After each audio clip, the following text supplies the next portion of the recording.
the chosen of Andraste, a blessed hero sent to save us all. Am I riding in on a shining steed? I would have suggested a griffon, but sadly they're extinct. Joke as you will, posturing is necessary.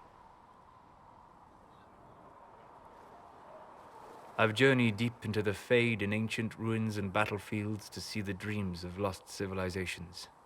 I've watched as hosts of spirits clash to reenact the bloody past in ancient wars both famous and forgotten.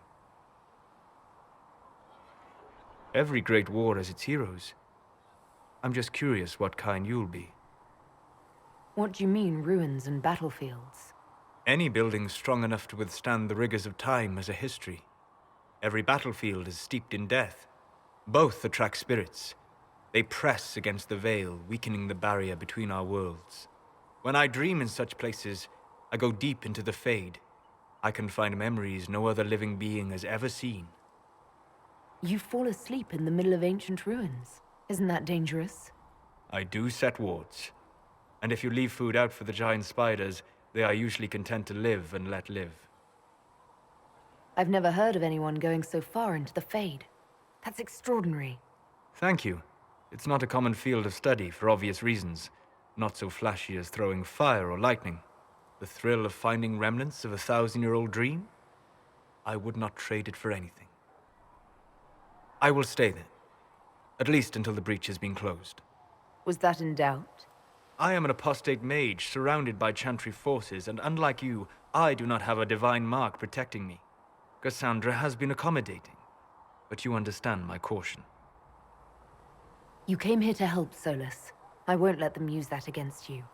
How would you stop them? However I had to. Thank you. But now let us hope either the Mages or the Templars have the power to seal the breach. I'd be interested in hearing your opinions on elven culture. I thought you would be more interested in sharing your opinions of elven culture. You are Dalish, are you not? What's your problem with the Dalish? Allergic to Halla? They are children acting out stories misheard and repeated wrongly 1,000 times. Oh, but you know the truth, right? While they pass on stories, mangling details, I walk the Fade. I have seen things they have not. Fine, you think we're terrible. What about the alienages full of elves who aren't Dalish? Why? What would it benefit some poor man in a Ferelden alienage to learn that his ancestors strode the land like gods? It would only make him bitter, or inspire him to take a foolish risk and get himself killed. You've decided his reaction for him. Perhaps I have. If you have questions and believe the answers will help, ask. I'd like to know more about the elves from before our time. The Dalish strive to remember Hallam Sharal. But Hallam Sharal was merely a fumbling attempt to recreate a forgotten land. Arlathan. Elvanan was the empire, and Arlathan its greatest city. Place of magic and beauty, lost to time. You've studied ancient elves. What else do you know of Arlathan? We hear stories of them living in trees, and imagine wooden ramps or Dalish Erebels. Imagine instead spires of crystal twining through the branches, palaces floating among the clouds.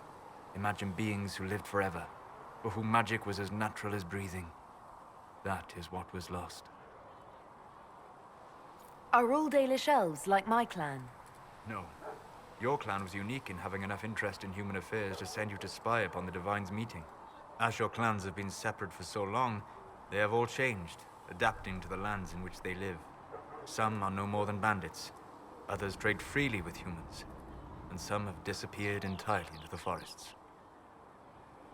What can you tell me about elves living in human cities?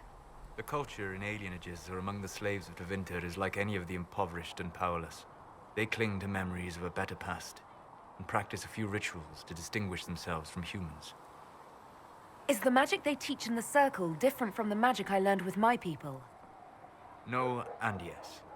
Magic is magic, just as water is water, but it can be used in different ways. Dalish magic is more practical, not needing chantry approval, although they still frown on blood magic.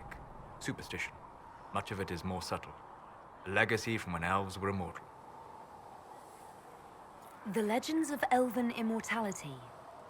Did they use magic to increase their lifespan? No. It was simply part of being elven.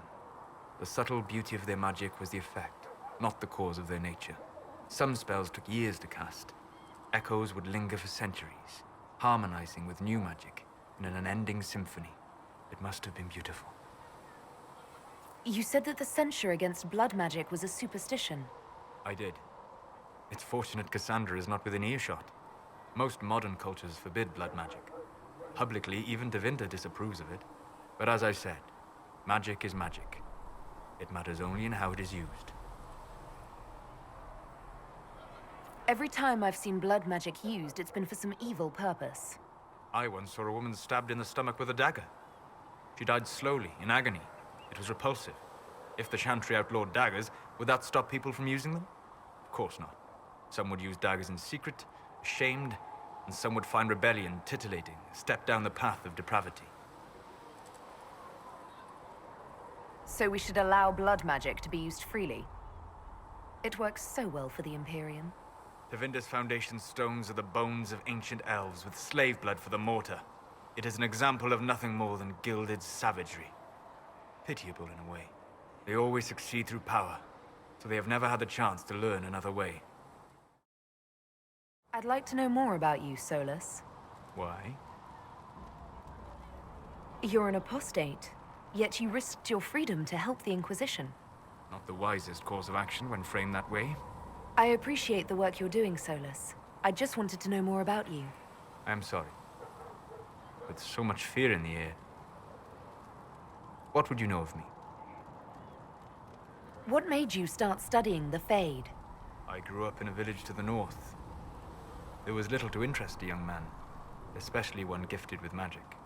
But as I slept, spirits of the Fade showed me glimpses of wonders I had never imagined. I treasured my dreams. Being awake, out of the Fade, became troublesome. Did spirits try to tempt you? No more than a brightly colored fruit is deliberately tempting you to eat it. I learned how to defend myself from more aggressive spirits, and how to interact safely with the rest.